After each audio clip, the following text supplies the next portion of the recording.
Bonjour à tous, c'est Passion Aquariophilie. Aujourd'hui on se retrouve pour une toute nouvelle vidéo. Et aujourd'hui je vais vous présenter le pondoir flottant 3 en 1 de la marque Zolux. Je l'ai acheté 5,80 €, ce qui n'est vraiment pas cher pour un pondoir. C'est le prix moyen. Donc moi je ne suis pas ni pour ni contre. Alors il faut savoir que les pondoirs, ça va peut-être stresser vos femelles. Mais durant l'accouchement, le prochain accouchement que je vais avoir, parce que j'ai des femelles qui sont enceintes, dont une surtout, j'essaierai de vous filmer bien sûr la naissance qui n'est pas gagnée. Mais en fait, je vais mettre, dès l'apparition de la tache noire qui reste toute la journée, je veux dire, ça va prouver plus la tache noire noircit, plus l'accouchement va être rapide. Donc je vais les mettre, je pense, 24 heures, je veux dire, vraiment quand la tache noire va être très foncée. Je vais mettre ma femelle avec une autre femelle pour qu'elle se sente moins stressée, hein, comme si elle était dans un aquarium, même si c'est petit. Et je vais mettre la fougère de Java au-dessus pour qu'elle se retrouve dans un état approximativement naturel. Donc c'est une première, moi j'ai jamais fait comme ça, je vais essayer avec un pondoir, on verra bien ce que ça donne. Donc je vais vous l'ouvrir directement. Donc à l'intérieur on peut trouver une vis de séparation. Un petit, là où les alevins peuvent passer et pas les femelles. Et le gros du sujet, le pondoir.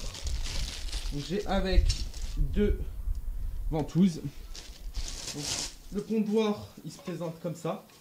Vous devez mettre la grille tac, comme ça, donc ça va faire quelque chose dans le genre.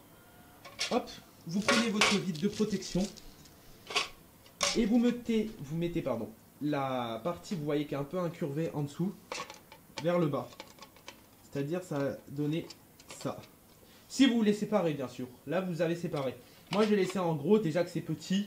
Et voilà, c'est bien sûr temporaire. Une fois qu'elle aura accouché, je l'enlèverai. Vous fixez par derrière vos ventouses.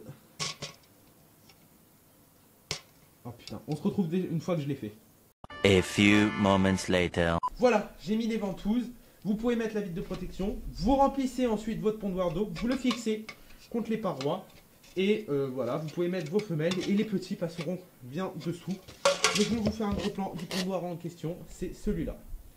Donc là, vous avez une photo un peu, je sais pas si vous allez bien voir, mais exemple, là ils les ont séparés, mais elles ont pondu, donc les petits sont en dessous. Ils ont retiré une femelle si elle a fini de pondre, ils ont mis l'autre, ils lui ont agrandi l'espace pour qu'elle finisse de pondre. Et ensuite, si vous n'avez pas un filet comme je vous mets en photo là, un pondoir pardon avec un filet, vous pouvez faire sous cette forme, enlever la grille et laisser les petits. Donc le pondoir à filet, c'est ce que j'ai pour les alevins. Voilà, c'était Passion Aquariophilie. N'hésitez pas à liker, vous abonner et à partager si ça vous a plu.